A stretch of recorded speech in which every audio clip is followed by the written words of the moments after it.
I did it again.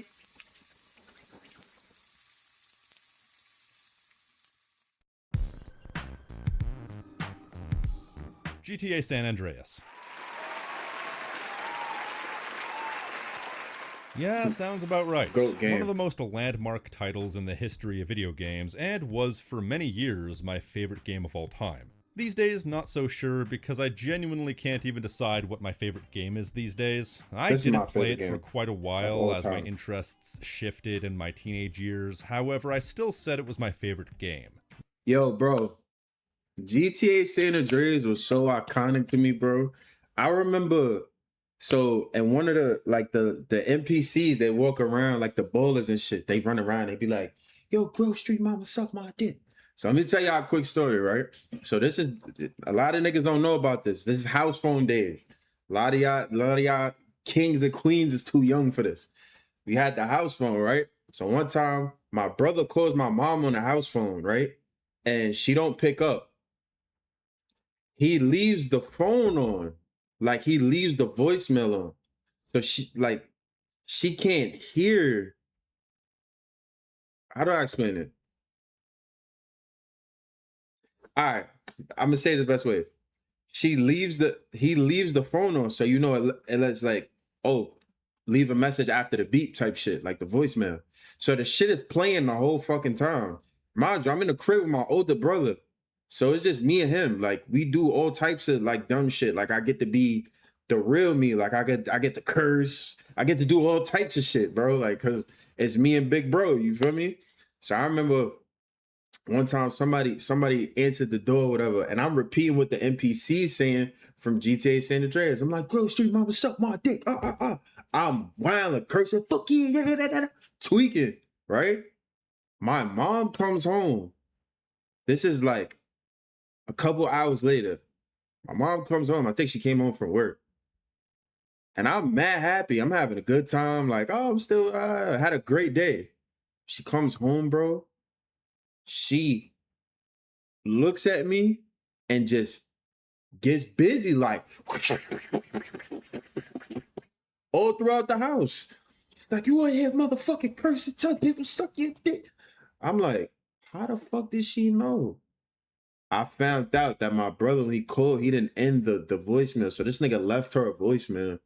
And I'm in there cursing, doing all types of shit. And she's listening to it. She really sat there and listened to the whole shit. Cause the shit been on for mad long. Oh, man. Then the time came for me to replay it back in 2017, and I noticed quite a few crow's feet. Don't get me wrong, it's still a fantastic game, just not as perfect as my nostalgia led me to believe it was. It's still an all-timer, but even all-timers have their issues. To me though, the most glaring revelation I came to after coming back to it after all that time was just how catastrophically awful the character of Sweet Johnson was. Now, if you clicked on this video but have never played GTA San Andreas before, what are you doing? But either way, I will attempt to summarize the relevant plot. The Johnson family grew up in the slums of the fictional city of Los Santos. If Los Santos is LA, then Grove Street, the area they grew up in, is Compton. Just down the road from Idlewood, which would be the fictional equivalent of Inglewood. This eventually led the family into the gang life, with Sweet Johnson eventually becoming the leader of the Grove Street family gang and recruiting his brother as well as some friends of the family. However, through a combination of wanting bigger things out of life, as well as grief for their brother Brian's death, though it's implied he may have also been partially responsible as well, Carl Johnson, aka CJ, moves out to the East Coast for 5 years until he comes back in light of their mother's death due to a drive-by that was meant to take out Sweet. That's where things start in the game. CJ comes back to town and is immediately berated for abandoning the family and decides to stick around to help things get back on track as well as make up for lost time. Grove Street has lost a lot of its power and influence because of their inability to keep a consistent cash flow, as Sweet is philosophically opposed to drugs. I ain't gonna lie, I played this game mad times and I'm still getting this urge to like play it again. But if I play it, I would have to play the definitive edition. I'm about to see how much that shit costs actually. And get into that. Hold on. How much is the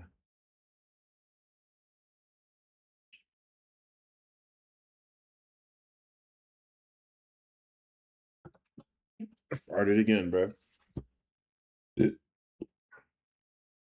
$60.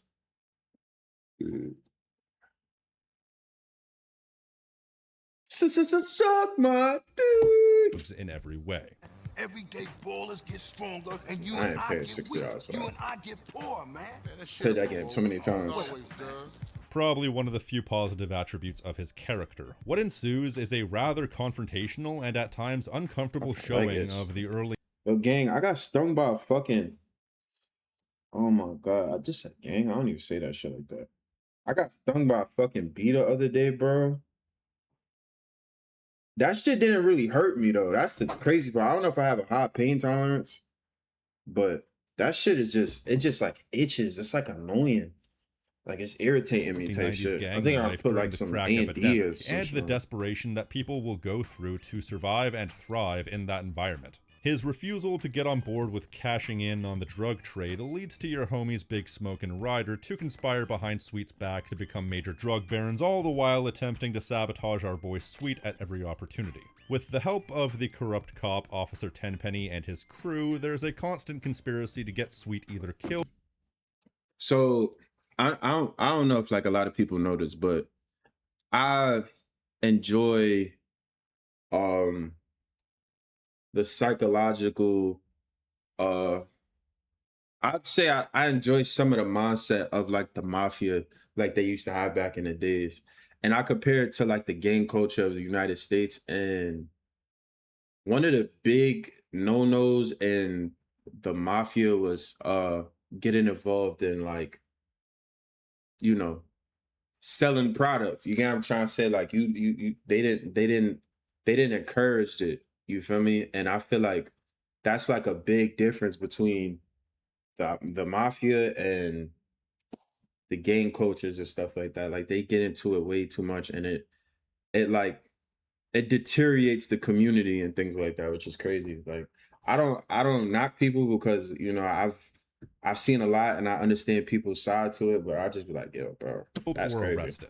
Something they eventually succeed at. CJ is thrown out of Los Santos while Sweet gets thrown in the clink. 75% of the game takes place without Sweet, with CJ determined that he's gonna get his brother out. This comes to a head when CJ does a bunch of favors for Mike Torino, a government agent with a lot of connections, and CJ is able to get Sweet released from prison as payback for his work, which is where the final chunk of the game takes place and the final confrontation takes place. When you take back Grove Street's power a second time, well, a third time, as well as go after Big Smoke. So why is Sweet such a terrible character? Oh god, where do I start? Even before he's reintroduced into the main plot at the end of the game, I already don't like Sweet because from the moment he's introduced, he's essentially berating CJ at every turn for quote-unquote abandoning the family. That's another funeral you ran away from, fool. Just like Brian's. Hey, she was my mama too. Not for the past Yes, 5 years. she wasn't. I get the idea that this was coming hot off the heels of their mother dying, and therefore Sweet was in an emotionally volatile state. However, both CJ and Kendall, their sister, are also dealing with the exact same grief. And both of them manage to be good, well-rounded people. Sweet is just acting like a complete and total anus because he believes his brother has some sort of unspoken obligation to his family and the families. He makes it an issue that CJ wanted out of Los Santos and wanted something better for himself. Now, I'm personally of the belief that nobody has any obligation to anyone but themselves at the end of the day. In this cold, bleak world, if you don't look out for yourself, nobody will. If Facts. CJ wanted to move to another city to get a fresh start, that's entirely on him, and he's not wrong for doing so.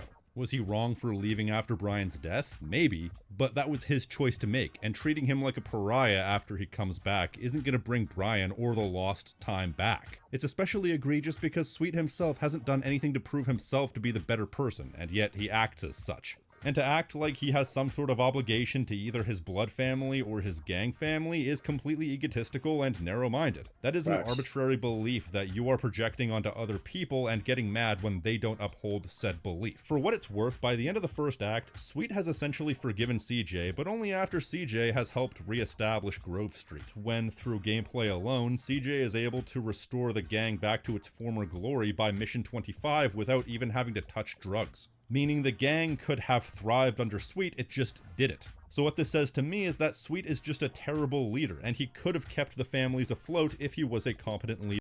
Like, bro, when you play the game, I don't want to ruin it for anybody that's never played because I feel like everybody, every gamer, I feel like even people that's playing GTA, like looking forward to playing GTA 6, I feel like you should play San Andreas because it's one of those pivotal stories like within the game. And it might not have anything to do with GTA 6 because it's basically taking place in a fictional uh style of like Florida, I guess.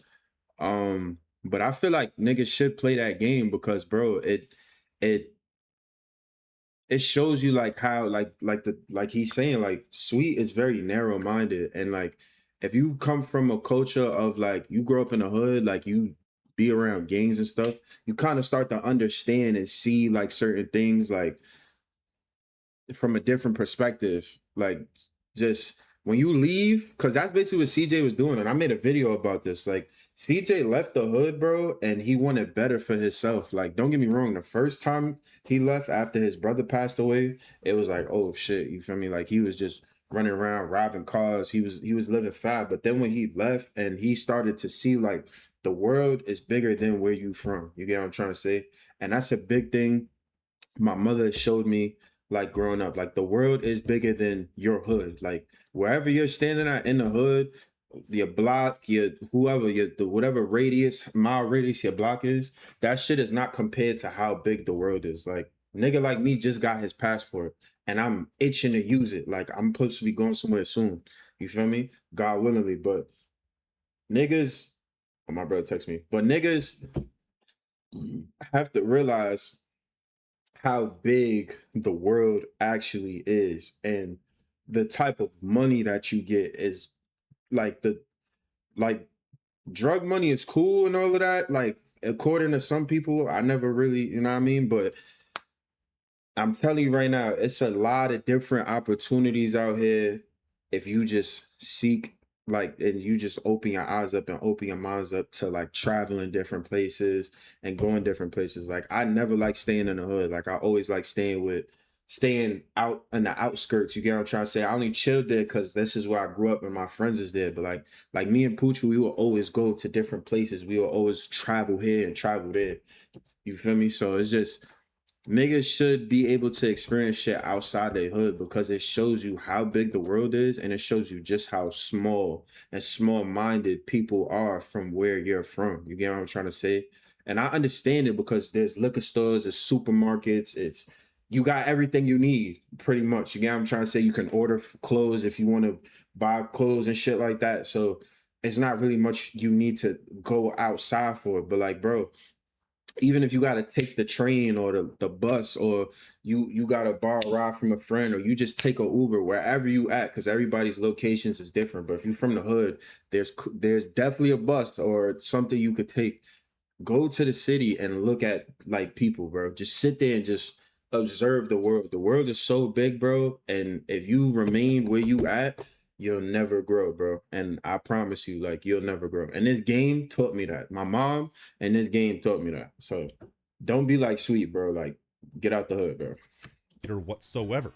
If this was where his characterization stayed through the rest of the game, that would be fine because at that point it's nothing more than a character arc as well as a story arc for CJ to regain the respect of his brother. Unfortunately, they horribly botch Sweet's characterization when he's reintroduced to the plot in the third act.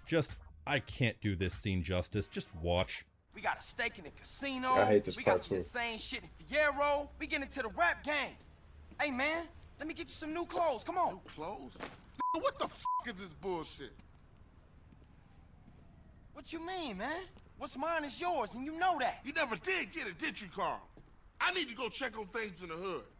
Man, that's the problem. You always a perpetrator, running from what's real. Hey man, shit's f***ed up there. You don't want to be in the hood. No, that's exactly where I want to be. What you done for our hood?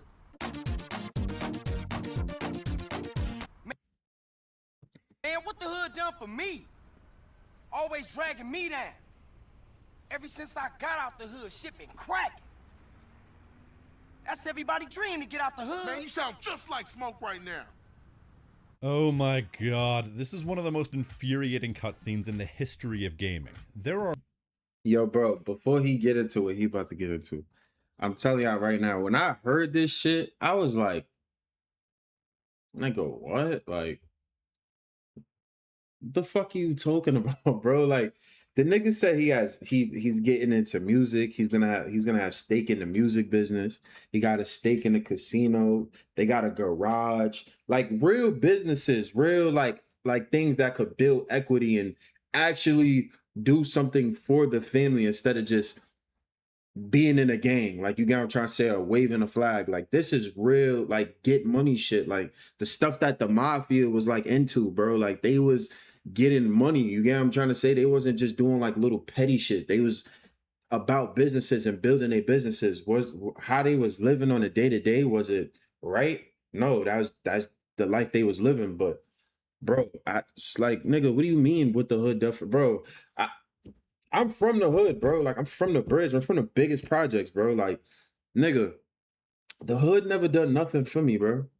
I love my hood to death. I love all hoods from across the globe because it does give you a sense of like tough skin. It does show you like you gotta have some hustle and move and operate a certain type of way, bro. But other than that, my nigga, that shit ain't done nothing for niggas, bro. That shit is my peers that I grew up with are locked up. Like people that like the older bros I was seeing and shit like that, they no longer here. You get what I'm trying to say? Cause of hood shit, cause of hood beefs, cause of hood like petty shit, bro. And I'm not one of those niggas that think I'm bigger than the hood. It's not even like that, bro. It's just like we just so caught up in the dumb shit, bro, and just the nonsense instead of like really trying to get money and really trying to help each other, bro. Like, and that's why, like, I got two little bros, they from the hood, and I be talking to them all the time. Like, both of them, I don't even gotta tell them to stay out the streets because they not even in the streets. They in the hooping and all of that.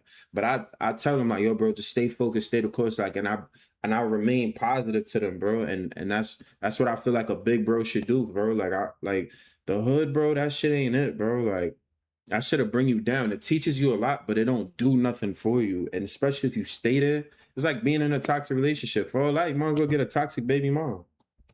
Are multiple Hood lines don't that do shit for you, absolutely bro. piss me off. You never did get it, did you, Carl? Get what? Get fucking what? How to wallow in the same spot for your entire life, not accomplishing anything? Facts. That's the problem. You're always a perpetrator, running from what's real. What do you mean what's real? He somehow wants to paint living the gang life as what's real? You know what's real? Living to not die in a drive-by at the age of 27. Something Facts. Sweet seems determined to do proudly. So what, was CJ supposed to just give up everything he's earned as soon as Sweet got out of prison? Just to go back to what's real? And then this is another thing too, bro. Like he don't, the guy that's making this video, what's his name? I don't want to get his name wrong. What's his name? Tactical Bacon Productions, TBP. You could tell from the way that he not from the hood. So he's looking at it from a like, this is stupid. And then, like us growing up, we like, nah, you just don't understand. But then like you really talk to them and be like, yeah, bro, why did you have to live like, yo, bro, I remember one time, bro, I was playing the game, bro. I'm playing the game in the hood. Playing the game, whatever the case may be. I'm online. I'm in a party, whatever. Playing. Niggas in the hood. Letting it fly. I'm laughing because I'm so immune to it. Like it don't bother me. You get what I'm trying to say? Like I'm used to that. I'm used to waking up to gunshots. I'm used to waking up to sirens. I'm used to helicopters. I'm used to niggas downstairs fighting at 2:00 in the morning and I gotta go to school. You feel me? I'm used to it. And I'm laughing and bro's like, yo, what was that? I'm like, oh, niggas is just wilding, bro. They shooting or whatever the case may be. And he's like, are you okay? And I'm like, yeah, bro, that's regular. Like laughing, like, yo, that shit regular, bro. They wilding out. He like, bro, that's not good that you're used to it. And I'm like, damn, like he kind of right. Like I'm laughing, but this is not a good thing to be around. Like to be around gunshots, sirens, like nigga, even you're like walking up the stairs and pissy hallways and cigarette butts all over the place, like it's dirty, like all types of shit, bro. Like that shit ain't the wave, bro. Like And I really pray for a lot of these youngins, bro, because they lost, bro. Like the young kings, the YNs, they lost, bro. Like they think being in the hood and like, nah, bro, that shit ain't it, bro. Like, for real, bro. You ungrateful prick. And then there's that moment where Sweet asks CJ what he's done for the hood, and CJ asks what the hood has ever done for him. And yeah, I agree. CJ was able to accomplish so much once he got out of his old neighborhood. Sure, the circumstances weren't exactly the best, and a lot of it was luck. But by this point, he's part of— And he took the officer Tenpenny took the nigga to the middle of nowhere. And then at first, it's scary. It's scary as fuck. And you took it to a nigga that's been through this, bro. So it's not like I'm just saying shit, bro. I literally had to, like, my mother said, no, you have to go to Florida to move for your last year of high school. And I was dubbing it like, nah, I'm not doing that. Fuck out of here. Like, no, bro. It's scary at first. You don't want to do this shit at first. You used to the chaos. You used to the nonsense. Like I just said, like, it's normal for you to run around and you hear gunshots and you see niggas fighting for dumb shit or for petty disputes and shit like that. You used to that shit. Nigga, when you go somewhere quiet, you get uncomfortable because you used to confrontation, you used to conflict, you used to, like I said, chaos. So now you're not experiencing it. You like, but then little by little, you start, oh shit, I'm waking up early. Like, I'm about to go do some push-ups or some shit. I'm about to go, nigga, I'm about to go read. Like, it be simple, small things that we don't do because we so used to the chaos and we adapted to it. And it's nothing wrong with it, but it's just like, long term, it's gonna be an issue because you'll never know what peace is. You think running through the hood is peaceful. Like, nah, bro. Where I'm at right now, this shit is peaceful, bro. Like, it, bro, I'm telling y'all, bro, like, I encourage all young people, even if you older, I don't give a fuck. You from the hood, bro, you gotta leave, bro. Like, owner of a casino, he's got businesses in San Fierro, and I'm gonna always preach that shit. Always preach that shit. I'm not gonna tell a nigga to not leave. I don't give a fuck what you gotta do, what risk you gotta take to leave. You gotta leave. Hold on, yeah. The comeback of one of the best rappers in this fictional world, he's got it all figured out. CJ is the American dream personified at this point, and all Sweet has to say is, oh, what about Mom's house? What about Mom's house? What's there other than sentimentality? And the audacity of this guy to ask CJ what he's ever done for the hood? Oh, I don't know, how about the entire first act of the game? Evidently he did more for the gang in a few weeks than you ever did, but apparently that doesn't count. Then there's the part where he just says the quiet part out loud. When CJ says, that's everyone's dream, to get out of the hood. And Sweet replies, you sound just like Big Smoke right now. Excuse me, what? You're somehow conflating CJ to the main antagonist just because they both wanted something bigger out of their lives? Are you kidding me? CJ hasn't done 1/10 of the amount of shit that Smoke has. By that logic, everybody who moves out of their childhood neighborhood is the equivalent of a backstabbing, drug-dealing turncoat. That is such a bullshit objectivist belief that these two situations are somehow equal. These two situations aren't even remotely comparable, and just because they had similar wants in life doesn't mean that CJ is even remotely comparable to the person who screwed both of them over. This is textbook manipulation. And the most insulting part is all this stupidity. Stuff, all this money, all the worldly goods, everything that CJ worked tooth and nail to acquire since Sweet went to prison, including Sweet's own freedom, doesn't just get rejected by Sweet, he throws it in CJ's face. He's insulted at the very idea of moving up in life, and insulted that CJ believes in being able to do something better. He acts like a victim in all of this, and the crazy thing is the game is trying to paint Sweet as being the one in the right. He's the one who wants to reestablish the old gang. He's the one who wants to go back to doing what's real. As if everything that CJ's done has been completely pointless. I want to slap him in the face and tell him, how dare you treat your brother like that after he's offered you so much, after he's done so much for you. And the ironic thing about this is, Sweet spent a good chunk of the opening chapter of the game complaining to CJ about how he abandoned his family, and now he's turning around and trying to make CJ supporting his family into a bad thing? And then there's one of the following scenes. This is another instance where I want to slap him and tell him, how dare you. In the mission Beat Down on Beat Up, Sweet is moping around in his house and he's lamenting the state of his gang and lamenting how crack has ripped the families apart to the point where he's finally considering taking it himself. Like, look at this. Come on now, I can't do that. Come on, Sweet, come on. Make sure you enjoy this. This is a rich man's high. All the players are doing it. I know you're gonna enjoy. I'm gonna tell y'all something. I don't know if I could say the word, so I'm gonna say a different word for it. Hard rock. Rock is not a rich man's drug. I don't know why. I don't know what she's talking about. This. It takes the pain away. Oh, yeah? Oh, what the hell you doing? Shit. Man, everything is KKK. And I just want to see what's so good. What's wrong with you, man? Man, this shit already destroyed the whole hood. I might as well let it destroy me, too. This is so Nigga's frustrating stupid, because bro. he's sitting here feeling sorry for himself over how You just said you're gonna tell me that I'm acting like Smoke, but then you're gonna turn around and like, come on, bro.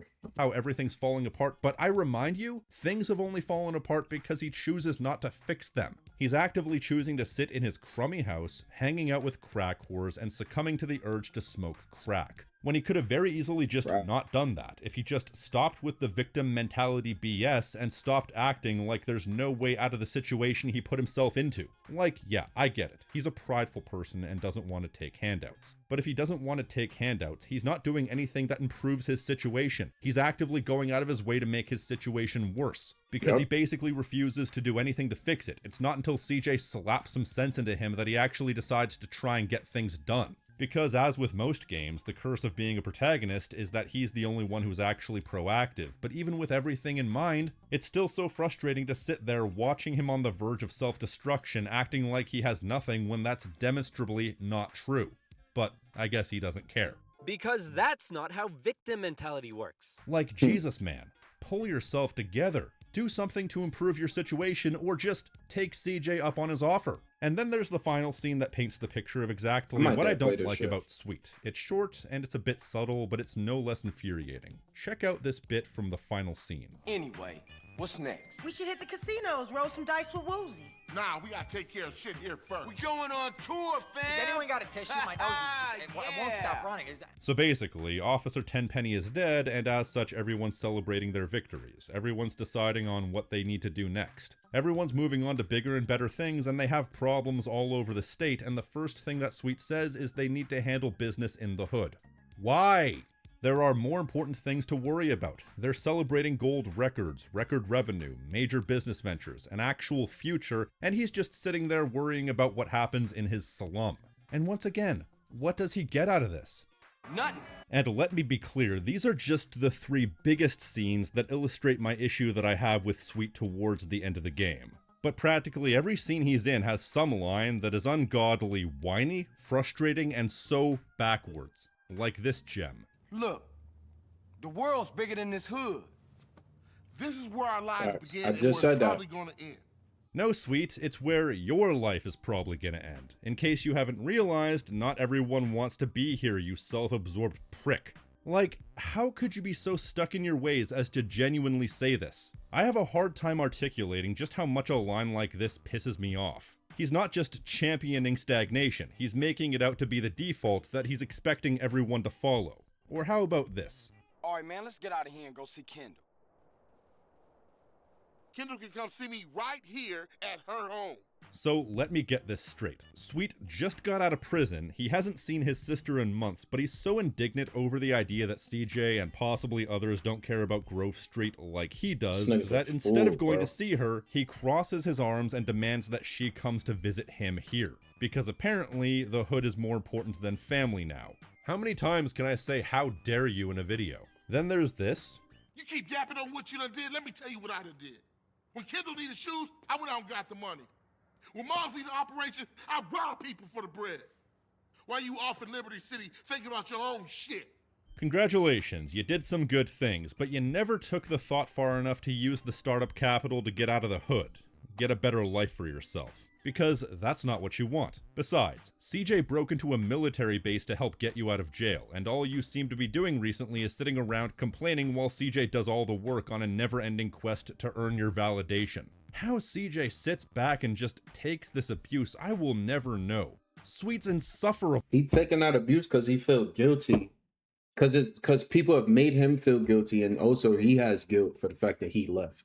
But he shouldn't feel guilty because, nigga, like, that's not his fault. You feel me? Like, shit crazy, bro. Like, Sweet, bro. Everybody get mad at Big Smoke for being a traitor and all that, bro. But this nigga's just as bad as them, bro. Like, he's fried.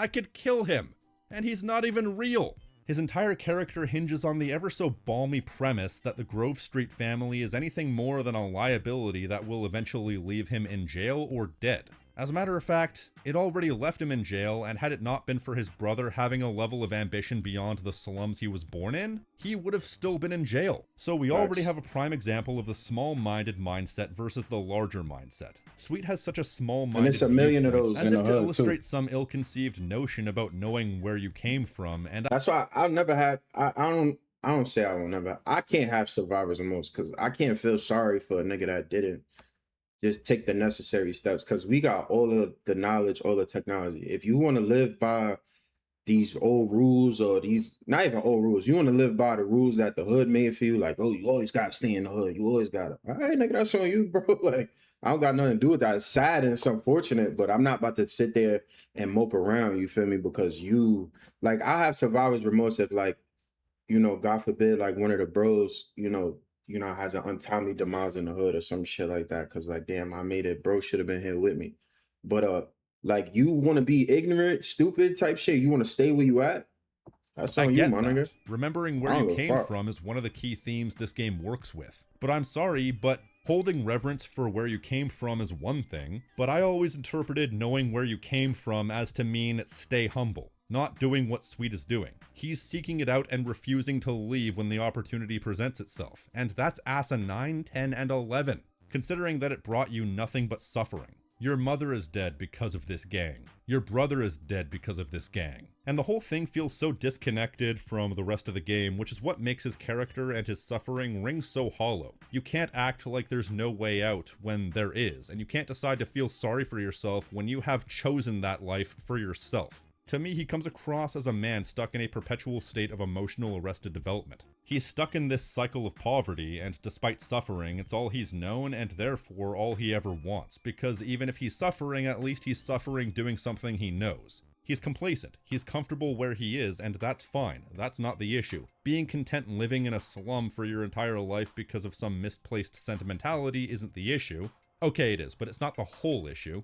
The larger issue is it's somehow everyone else's problem that they don't decide to do the exact same thing he does, to live the exact same way he does. And to do all this and then act like a martyr and then use that as an excuse to disrespect everyone around him, including his own siblings? Man, it's so frustrating. You're not a martyr. You're a man-child. And the fact is, I understand that his characterization makes some sense, but making sense and being conducive to good storytelling are two completely separate things. If a fictional character is positioned as a main character and an ally to the protagonist, they should be, if not likable, at least a compelling character. Sweet kind of fails as a character in every way possible. If they had just made him more understanding and less hostile to his siblings and then cut the victim mentality BS, he could have potentially been a halfway decent character by the end. Especially if they kept his characterization consistent from the first half of the game to the second half of the game. How about instead of "how dare you offer me part of something that was almost a fictional idea a matter of months ago," they go with, "Hey, I appreciate the offer and I'm happy for what you've accomplished. That may be important to you, but I've got to look out for what's important to me, and right now that's our home." And I don't want to come across as overly negative about this game, because it truly does have a lot going for it. Beyond the final chapter, the story is great. It has a lot of fun characters. I think the aforementioned Mike Torino might actually be my favorite of them, because he's this antagonistic douche who sees CJ as less than the dirt beneath his feet, and he's also incredibly mysterious and underhanded. He comes across as a borderline psychotic a lot of the time, but in spite of his attitudes, which range from apathetic to antagonistic, he's a man who keeps his word and is 100% on the level when it comes to CJ. And Woozy Moo's another side character who I enjoy. One of the key themes this game works with is respect, hence it being one of your stats you can upgrade. Those who respect CJ have a mutually beneficial partnership, but those who disrespect CJ and treat him badly eventually end up in the dirt. Nobody is more exemplary of this than Mvlii, who treats CJ as an equal and a partner pretty much from the moment they meet, and they form a partnership which essentially allows them to become a semi-legitimate syndicate that controls the majority of San Andreas. He's a stand-up guy, and the fact of him being blind leads to a lot of good character work. And Caesar is also a stand-up guy. In fact, in many ways, he comes across as more of a brother to CJ than CJ's own brother. He was the one in the field helping CJ every step of the way, even though his only obligation was to CJ's sister, but he's such a stand-up guy that he wants to do right by Kendall by doing right by CJ, in spite of the fact that CJ treated him pretty poorly at first. There was a hint of prejudice in their relationship over the idea of Kendall wanting to date a Latino, but Caesar earns the respect of CJ both through his treatment of Kendall as well as his willingness to be his partner in crime. That's what we call a character arc. And in this case, Sweet never changes his prejudiced views against Caesar. Even in the penultimate mission, Caesar is asking CJ to talk to Sweet because Caesar wants to ask Kendall to marry him, but he's afraid Sweet will flip out. So there's an indication that Sweet's opinions on Caesar haven't changed, and therefore he's just as prejudiced at the end of the game as he was at the beginning of the game. But I got off track. This is a game with so many well-written, interesting characters both allied and opposed to you. Almost everything about this game works from a storytelling perspective. It has issues, but it amazes me how wrong they got this one. And the fact that the game is as good as it is in so many ways makes it so frustrating and glaring when flaws like this become apparent. This is the only GTA game that I ever beat, by the way. I never beat GTA 4, I never beat GTA 3, and I never beat Vice City. And I never beat GTA 5 either. But regardless of what standards are surrounding the experience, that still doesn't make Sweet any less of a horrible character. Easily one of the worst written characters, if not the worst written character in the history of GTA. Anyways, that's enough ranting for me. If you like what I do here and want to support the channel, you can like this video, leave a comment telling me what you think, subscribe, and hit the notification icon so you're always up to date on what I'm doing. And if you want to support the channel in a more direct fashion, you can pledge to my Patreon for unique perks and rewards such as early access, Discord benefits, and exclusive content along with these fine folks right here. And an extra special thank you to Dick Kickham, God004, Hydra Overlord, Farmcat. That's it, y'all.